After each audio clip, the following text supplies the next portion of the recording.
Kendi, how are you? I am well. How are you Have you doing? moved to Boston yet? Have you moved to Boston? I have moved to Boston. Yeah, Okay, all right. Good luck with that. thank you. Okay, It's not Mr. winter yet. Jones. Mr. Jones, how are you? I'm doing well. I'm doing okay. Bright day here in Columbus, Ohio. It's okay. That's good to hear. Well, thank you both so much for joining us for this conversation. I'm excited to speak with both of you. And whenever I talk to two people together, I often look for points of connection. And I was looking at the two of you, I'm realizing that both of you are in your 30s. Both of your mothers are named Carol. And both of you talk a lot in your books, even though your books on the surface are very different, about the role of personal transformation and sort of personal understandings that you achieved about yourselves. And so I wanted to start by asking you whether you feel that understanding yourself is the first step to conquering all the isms in our society. Does it really start with you? And I'll start with you, Saeed. How about that? Sure. Yeah, I think so. I mean, it's certainly, it's not static. It is ever evolving. But yeah, I mean, at least speaking to my own personal experiences, I feel like, my early years as a teenager in the suburbs of North Texas, the years where I was beginning to understand what it felt like, for example, to be one of the only Black kids, in my advanced English classes, or beginning to understand my identity as, being gay, being attracted to men, in contrast, seemingly, to everyone around me. Developing that self awareness was the beginning of developing my understanding of who I am in America. And I think, now, all these decades later, anything I've done effectively has been birthed out of a deeper understanding of who I am. So yeah, I think kind of getting to know and examine our identities and ourselves, is the beginning of understanding how we connect to one another. What about you, Professor Kendi? Uh, I I remember being really struck by the opening passages of your latest book, How to Be an Antiracist, where you talk about the speech that you gave, one of those classic Martin Luther King Day oration contests. I actually know that contest. My nephew Mhm. competed in that very same Right. auditorium, um, and may have given a very similar speech for all I remember. All I remember is he really wanted to go to the buffet afterwards, and we had a little argument about whether we'd go to the buffet or someplace else. And since I was treating, I kind of won. But it's a surprisingly painful chapter, wouldn't you agree? When you talk about the fact that you gave this speech and you got so many huzzas for giving this speech, and in subsequent years you call it your nightmare, where you realize that everything you were saying was in fact a kind of a reflection of Black self-hatred. And it's a pretty powerful thing to think about. But I have to ask you, because you are sort of classically trained as a political scientist, as a historian, do you think that the kind of search for a new path forward begins with an understanding of self? Do you think that? I do, and I think Saeed talked about the role of understanding one's identity, and I completely agree, and I would add to that even understanding one's own ideas. And so as a Black teenager, I was constantly being fed ideas in the 90s when I lived in New York City and ultimately Northern Virginia, that there was something wrong with me, that there was something wrong with young Black teens and young Black people and Black people more broadly. And ultimately, I started believing that. I started believing that there was something wrong with Black people. And because ultimately, either there was something wrong with Black people or there was something wrong with society. Either there was, something Mhm. bad about Black people or there was something bad about our policies. And I ended up believing it was something wrong with Black people, with me, and really the rest of my life was seeking to really overcome those ideas to begin to realize that no, there was nothing wrong with Black people and everything wrong with racism. And the more I gained a self-awareness of my own ideas, the more I was able to essentially shed myself of those ideas and adopt ideas that really reflected reality. I noted that you're both in your 30s, and part of the reason I thought to mention that is as we are speaking in this moment, we are just saying goodbye to one of the great icons of our century, John Lewis, the Georgia congressman, the great sort of civil rights leader, um, being laid to rest in this moment as we are speaking now. And one of the reasons I found it sort of fascinating is that because you're both in your 30s, neither of you, I believe, has this kind of, you know, I would say kind of lived experience of segregation as it was experienced by people of John Lewis's era. But even having said that, I wanted to ask, does this moment feel different to you, even to you at your, forgive me for pointing out your age, but it is a different sort of generation. Does this feel like a pivotal moment in our country's history, in the life of our country together? Saeed, maybe I'll start with you because you're younger by just a couple of years. Sure. Yeah. It does feel different. I think now, as one thing I will say is, I feel that now as an adult, I realize that a lot of my family members, when I was a kid, who were alive, during the height of what we think of as the civil rights era, and did experience it, as adults, I realized that by the time I was born, I was witnessing their trauma. And they didn't talk about it. I think there was a lot of silence and a lot of Mhm, unaddressed mhm, pain that I grew up with, that created a situation with me where I was like, "What's going on?" I didn't have a lot of context because I didn't come from a family of storytellers. I think in part because they hadn't even gotten over what had happened.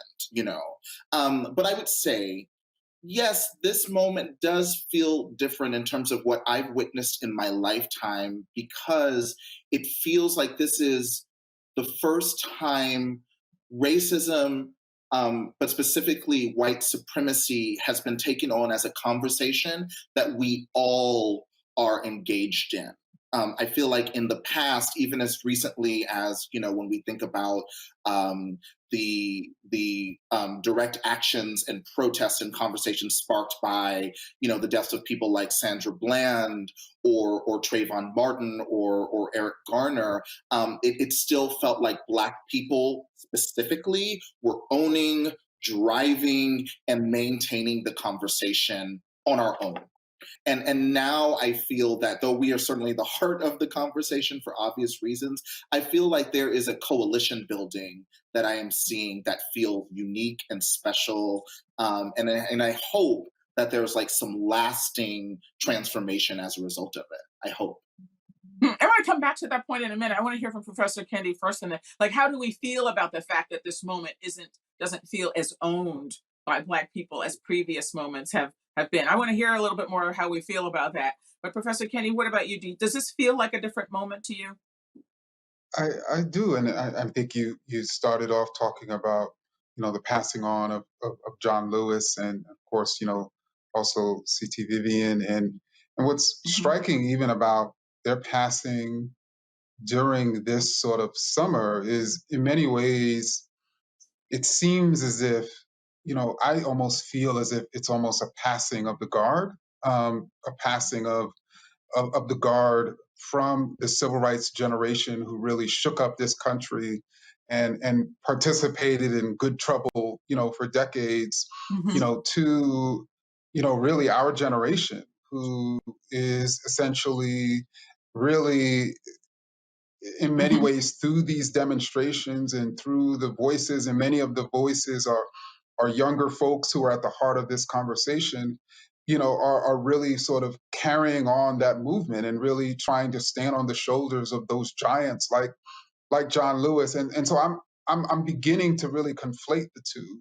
Um, and I know that, many people of my generation, hugely admire um, the civil rights generation, and at the same time feel that it's really our obligation to carry on, um, the movement that they of course sacrificed, and even as Saeed said, was traumatized from. And I thank you for lifting up the name of C.T. Vivian. I also want to lift up the name of Charles Evers, the brother of Yes. Medgar Evers, who so courageously went back and took up the mantle, even as his brother was slain in the driveway of his own home. So Right. I do want to lift up those names along with John Lewis's. So thank you for that. I was thinking a lot about that, about death, frankly, because one of the things about your book, Saeed, that I think hits people so deeply is the fact that even as a young man, you still saw a relationship with death that frankly young people aren't supposed to feel. I mean, young people aren't supposed to think about dying. And Mhm. unfortunately, that is the condition of so many young Black men in our country, and unfortunately, young Black women as well. And I do Right. want to ask if that has changed for you. I mean, you speak about it in the book. I mean, hopefully, I can find the pages where you talked about the fact that growing up as you did, sort of in the era of um, HIV/AIDS, the AIDS epidemic, you talked about the fact that as a young here I'll read it if I can. I won't read it as beautifully as you would, but you said that you were talking about a play that you attended at your high school, Right. a reading of which was performed at your high school around Matthew Shepard's death. Matthew Shepard was the young college student who was viciously murdered in Laramie, Wyoming, and you talked about the fact that as I was walking through the dusty fluorescent lit hallway, halfway to the assembly hall, trying with every filament of my body to look cool, when the two truths finally collided. Being Black can get you killed, being gay can get you killed. Being a Black gay boy is a death wish, and one day, if you're lucky, your life and death will become some artist's new project. And you're obviously talking about it's piercing. It's piercing, but it's also something that so many of us have lived with for one reason Right. or another. And I do want to ask whether, in part, does the current moment give you a sense that isn't the only path, that a future generation of Black boys won't grow up thinking about death before they should be? Um, I think there's the possibility of that being different. I mean, something that I'm struck by is, I woke up this morning, and forgive me, I can't recall her name, but I read about a Black trans woman who was murdered. I think just in the last few days, Mm-hmm, and many Black trans people were killed. During Pride Month. This year mm-hmm, actually, and the statistics seem to get worse every year. And I draw attention to that to say that unfortunately, so many of us, when we are developing an understanding of our identity, as I was saying, that kind of crucible where we go, wait a minute, I'm not like all the white kids in my class. I'm not like all the straight kids in my class. What's different, and what does this matter? One of the ways that that transformation is signaled is we are made aware of the peril. We see faces like ours on the evening news. I think so often about what it must have been like to be, there mm-hmm, are 12-year-old Black kids in this country who watched and learned about what happened to 12-year-old Tamir Rice a few years ago, right? Those moments in which, right as you're stepping into your identity, your country is showing you how it treats people who look, live, and love like you. So I want to believe that because of media representation, right, because of cultural changes, that there has been a lot of progress, and that Black queer kids in particular do not think of death first when they think of themselves. The fact is that, like, if you're not white, I think our relationship to peril and death, it has not changed that much. I don't think it's that much easier to be a Black boy in America, or as you said, to be a Black woman in America, if you're paying attention. And Professor Kendi, in fact, you recently testified about this, the dual crises that we are facing. Now we're facing a crisis of the coronavirus, which is a global pandemic. Could you talk about how this, on its face, people will say, a virus doesn't discriminate, that a virus doesn't know whether you're Black or white, but actually we're finding out that it does. And would you just talk a little bit more about your thoughts about that? Mhm. Yeah, it's fascinating that by late March, people were calling COVID-19 the great equalizer. And they were able to do that because we didn't have any racial data. And by early April, we started calling for racial data. By the second week of April, states started releasing racial data. We started seeing racial disparities. Black and brown people in particular, and indigenous people were typically being infected and killed at higher rates. And ever since April, it's been consistent. And so even still to this day, Black people are 2.5 times more likely to die of COVID-19 than white people, and Latinx people are about 2.5 times more likely to be infected than white people from COVID-19. But by mid-April, the original explanation was, oh, it's because those Black people aren't taking the virus seriously. They're not socially distancing. Then by the end of the month, when you had white people who weren't socially distancing, who were protesting to reopen states, no longer could that argument be made. Then it switched to, well, it's because Black people have pre-existing conditions, because they don't take care of themselves. But then we know that there are actual factors that are even more pressing and more predictive than pre-existing conditions. And that's, air and water quality of one's neighborhoods. That's, your employment status. So do you work in a job in which you can socially distance? That's access to health insurance and even high quality care. And so this has never really been about what's wrong with Black people. And it's, these racial disparities have been reflective of what's wrong with our society. And that's why you've had communities finally beginning to call racism the public health crisis that it is. How do you I feel would about add, go ahead, Saeed.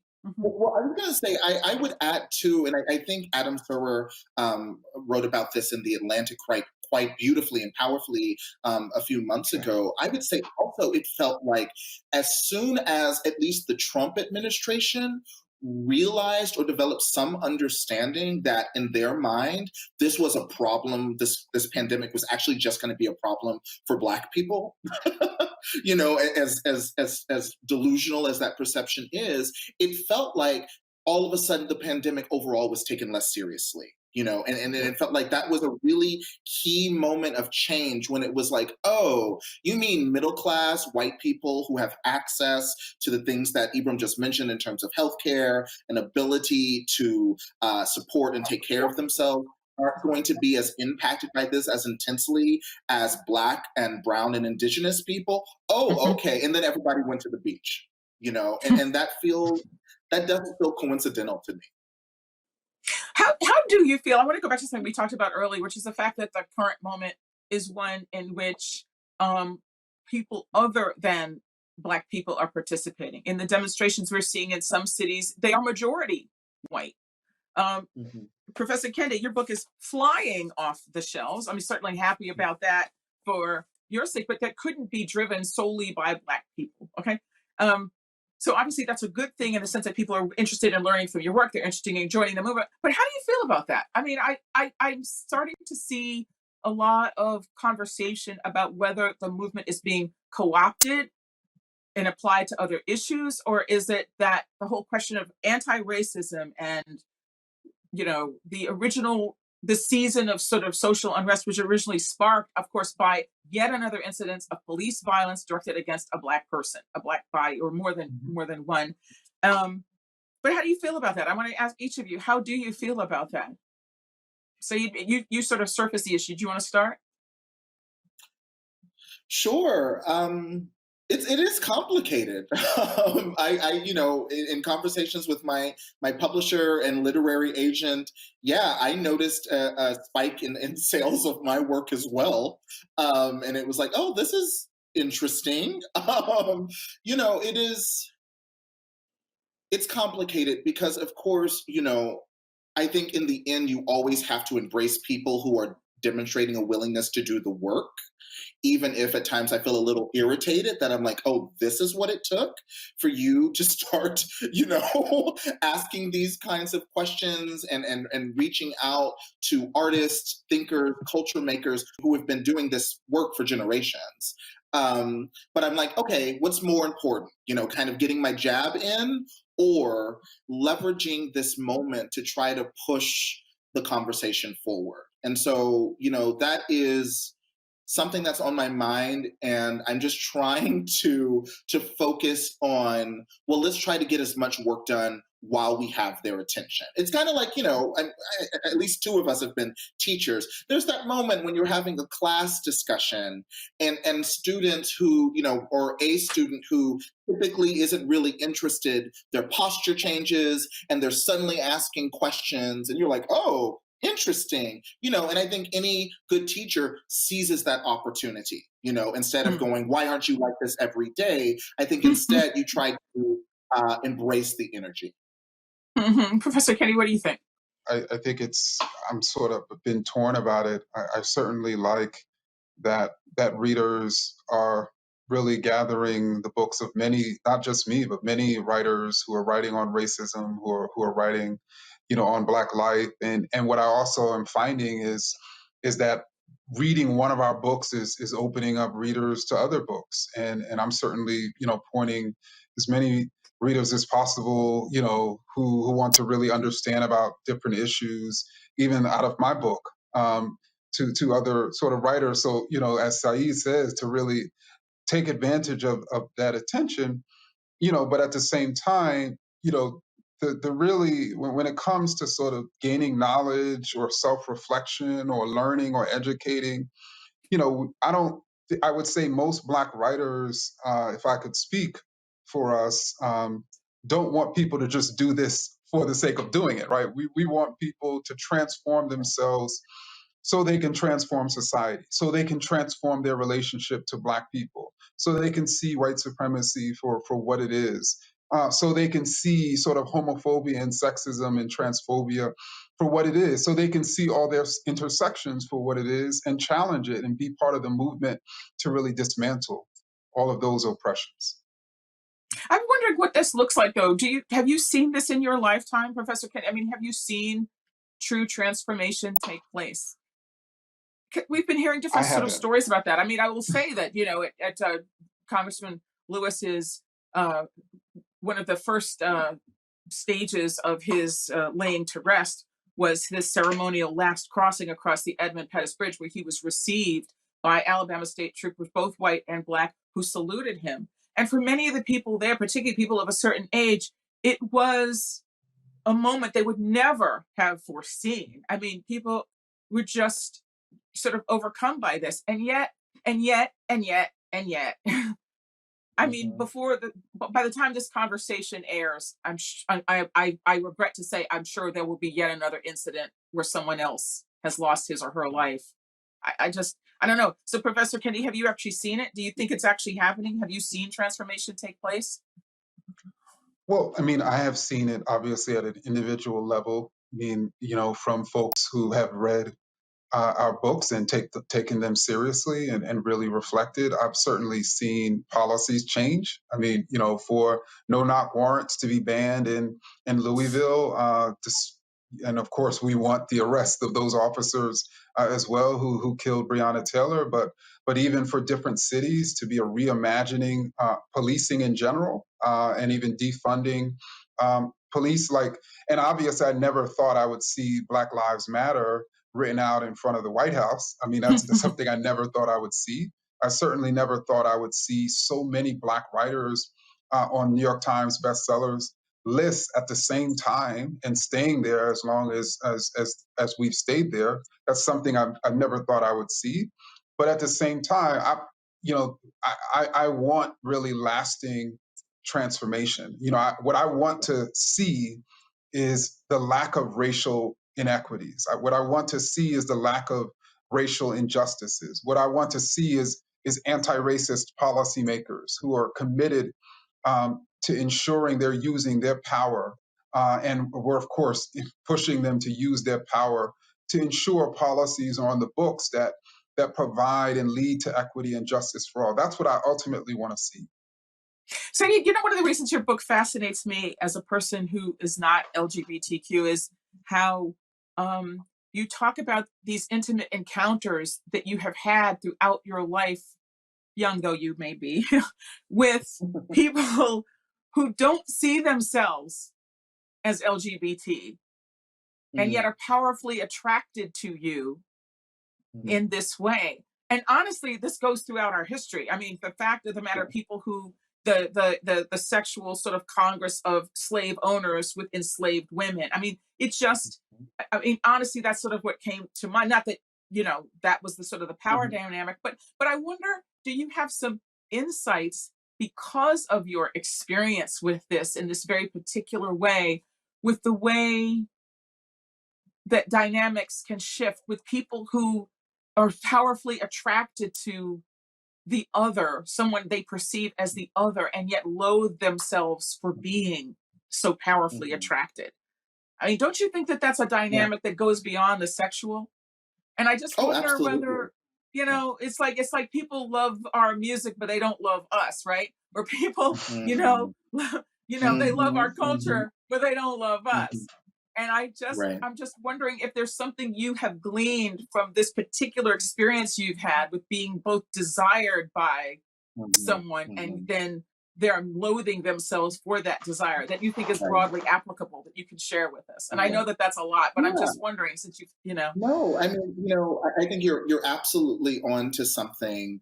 I want to, call out Jane Ward's excellent book, Not Gay, and the subtitle is "Not Gay: Straight White Men Who Have Sex with Men." Right. So there is like a body of work, and then certainly, black men, that these are ongoing conversations about people who do not know or refuse to identify with the identities they are enacting, whether or not they, think of themselves as being such.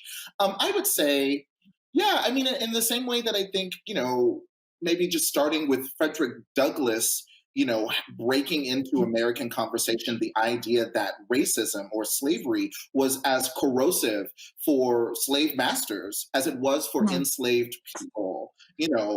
I think whiteness, I think white supremacy, I think that kind of specific white male toxicity that we all deal with, whether we are white men or not, white men are also suffering from. There's a dynamic in which I feel, to go to the beginning of the conversation, when we are not examining our lives, when we are not developing a stronger relationship with ourselves and who we are, that's not a neutral status. We are suffering the entire time we don't know who we are. Mm. And I was very fortunate that I was able to begin this process of self-discovery, when I think it should happen, which is when we're coming of age. But we're seeing, frankly, 40, 50, 60, 70-year-old Americans who have like a long distance relationship with themselves in regards to gender, race, sex, class. I think so often about like an American pastime is poor people mocking and blaming poor people, right? So like I think in all kinds of different identities, I think we see how when we don't understand ourselves, not only are we dangerous to other people or hurtful or lacking in empathy to other people who might be gay or trans or Latino or indigenous, I would also argue that those people are also suffering themselves, right? Like, I think, quite frankly, a lot of straight white men in America are miserable. I think they're unhappy. I think there's a hollowness that, whether they know it or not, they are constantly engaging. And when you don't know what's wrong with you, we tend to take it out on other people. And I think that's a major part of what's going Hmm. on. That's deep. So, okay, Professor Kendi, I got to ask you something I've always wanted to ask you. So this is my chance. Um, when you think about something with such a long tail as racism and the profound how it infuses so many aspects of American life, really around the world, but how do you make what makes you laugh? Like you seem like a generally happy person. Like what makes you laugh?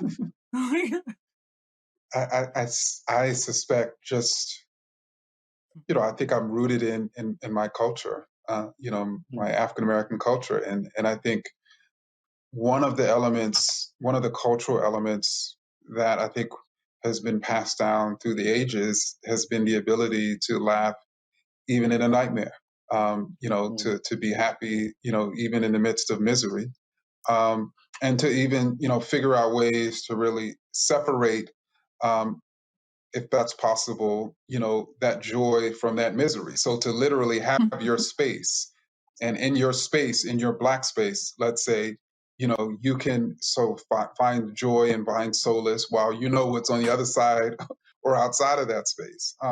But I also know that really racism, based on my sort of chronicling of it, it's really only about 600 years old.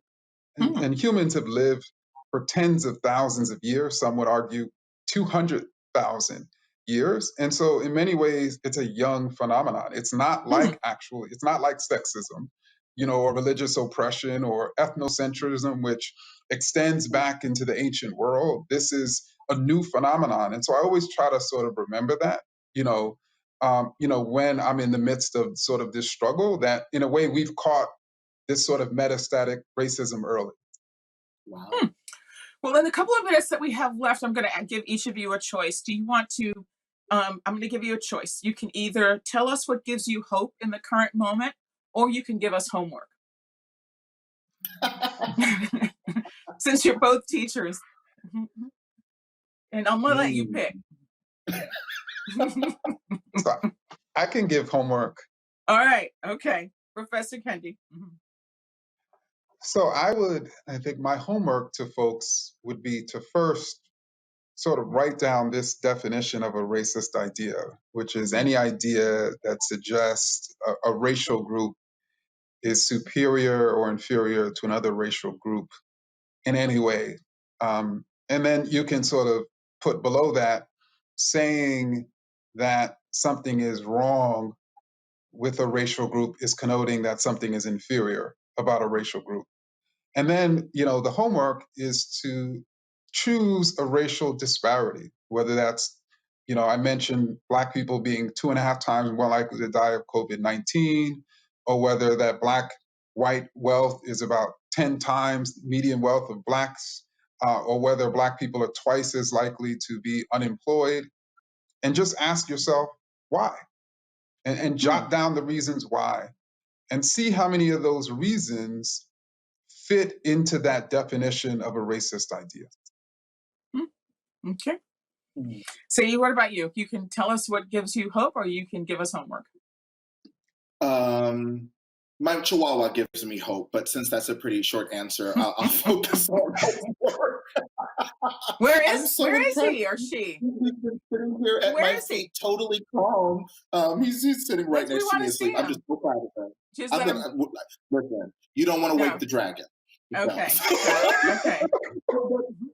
I would say for homework, so much of what you've beautifully drawn attention to is like, the examined life, but also the way so much of what's going on feels like a bit performed, and particularly I would say, frankly, white people trying to like perform work that in the end has to be private. I can't tell you what you need to do. It is something that is about you and your relationship to self-integrity, right? I would say the homework is, think of a time, maybe it helps to focus on a word, in which you failed to honor someone's humanity across the bridge of distance. Very easily think of a time you used a word, a slur, or an insult that you now know that you would never want to use again, right? And I would say in your own privacy, don't talk to anybody about it. Don't ask for help about it. Do something privately to make amends. If you used a racist slur against a Vietnamese classmate when you were in school, don't reach out to that classmate. Don't burden them with your need to work out your feelings, to absolve yourselves. Read a book. Learn something about Vietnamese history. Study Vietnamese art. But do it on your own. And that's something I've been working on myself. Like, instead of centering myself in my wrongs and in my failings, and then seeking out like this need for like, please tell me I'm a good person, I think it would be more effective if we, for example, learn how to be anti-racist in private, and frankly, hold ourselves to account. And that feels like an exercise in developing a stronger integrity that, only you will know if you're doing that work. Saeed, can I burden you with my condolences on the loss of your mother, which you write about so Thank you. beautifully in the book? Thank you so much.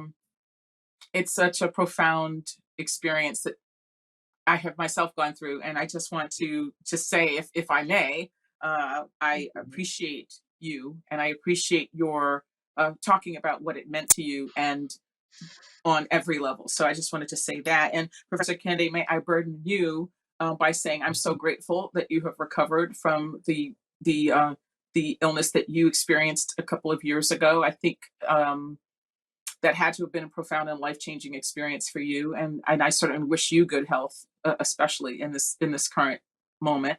And I want to thank you both so much Thank for you. your beautiful work and for talking with us about it. Saeed Jones is the author of How We Fight for Our Lives, his beautiful memoir. And Ibram X. Kendi is the author most recently of How to Be an Anti-Racist. And I'm sure, and I do hope we'll talk again. I'm glad we had a chance to talk together. And thank you both so much. Thank you. You're Thank you so welcome. much. Thank you.